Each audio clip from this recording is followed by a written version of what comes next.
আসসালামু আলাইকুম বন্ধুরা, কেমন আছো? আশা করি ভালো আছো, সুস্থ আছো। প্রতিদিনের মতো আজকেও চলে এসেছে নতুন এক রেসিপি নিয়ে। আমি এখানে কিছু শিলনোড়াতে কিছু সরিষা নিয়েছি। আশা করি ভিডিওটি টানবে না, শেষ পর্যন্ত দেখতে থাকবে। আমি এখন সরিষাগুলো বেটে নেব।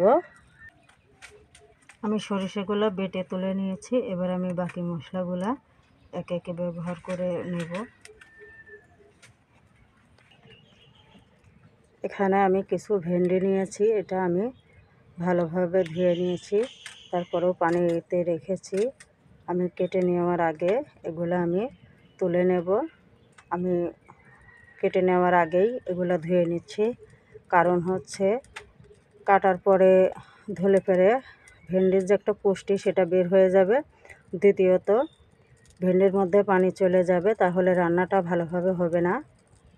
রান্নার সময় অতি তাড়াতাড়ি পানির জন্য গলে যাবে। এই কারণে আমি কেটে নেওয়ার আগেই এগুলো ভালোভাবে ধুয়ে নিচ্ছি। আমি ভেন্ডিগুলো কেটে নিয়েছি সাইজ করে। তার পাশে আমি ছোট ছোট কয়েকটা আলু কেটে নিয়েছি। আমি কড়াইটা বসিয়ে দিলাম। এবার আমি পরিমাণ মতো তেল দিয়ে দিলাম। তেলটা আমি একটু গরম করে নেব। আমি কিছু কালো জিরে ফোড়ন দিয়ে দিলাম, দুটো শুকনো লঙ্কা দিয়ে দিলাম। এবার আমি কিছু রসুন বাটা দিয়ে দিলাম, পেঁয়াজ বাটা, পরিমাণ মতন জিরে বাটা, অল্প করে একটু আদা বাটা দিয়ে দিলাম, এক চামচ সরিষা। এবার আমি এগুলো ভালোভাবে নেড়ে নেব। এটা আমি একটু নেড়ে চেড়ে নিয়েছি। এবার আমি পরিমাণ মতন হলুদ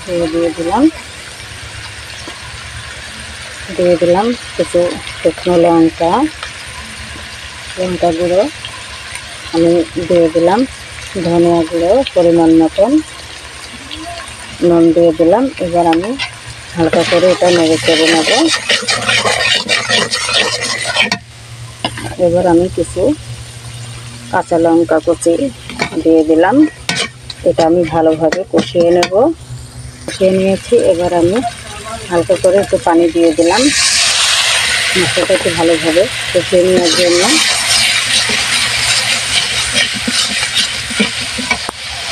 এবার আমি কেটে রাখা ভেন্ডি আর আলুগুলো ঢেলে দিলাম। এটা আমি ভালোভাবে কষিয়ে নেব। এগুলো আমি ভালোভাবে কষিয়ে নেওয়ার জন্য আমি কিছু পরিমাণ পানি দিয়ে দিলাম, হয়তো কষানোটার জন্য ভালোভাবে হয়ে যায় এই কারণে।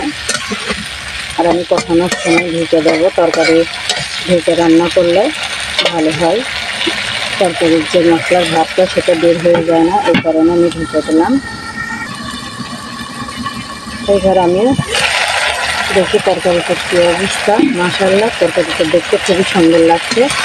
আমার তরকারিটা কষানো শেষ। এবার আমি পরিমাণ মতো একটু পানি দিয়ে দেবো, যাতে ভালোভাবে সেদ্ধ হয়ে যায়। আর এটাকে আমি ঝোল রাখবো না, এই কারণে আমি পানিটাও বেশি দেবো না, অল্প করেই দেবো। এবার আমি এগুলো ভালোভাবে নেড়ে চেড়ে একটু ঢেকে দেব। পানিটা আমি অল্পই দিলাম, তার কারণ আমি এতে ঝোল বেশি রাখবো না।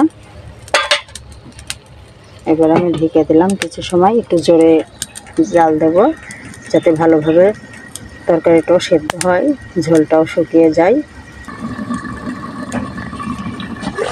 চলে আসলাম কয়েক মিনিট পরে, দেখি তরকারিটার কী অবস্থা। দেখতে খুবই সুন্দর লাগছে মাশাআল্লাহ। আমার তরকারিটা পুরোই শেষ পর্যায়ে। এবার আমি শেষ পাতে কিছু দিয়ে দেব, ধনিয়া পাতা কুচি। এগুলো দিয়ে ভালোভাবে নেড়ে চেড়ে আমি 1 থেকে 2 মিনিট একটু ঢেকে রাখবো।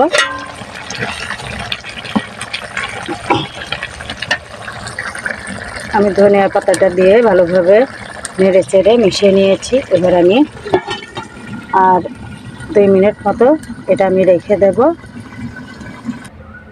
আমি তরকারিটা ঢেলে নিয়েছি, আমার রান্নাটা একদম শেষ।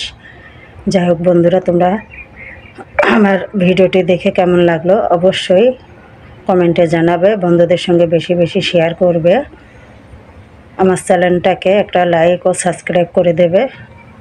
আশা করি তোমরা ভালো থাকবে, সুস্থ থাকবে। আজকের মতো বিদায় নিলাম। আল্লাহ হাফেজ।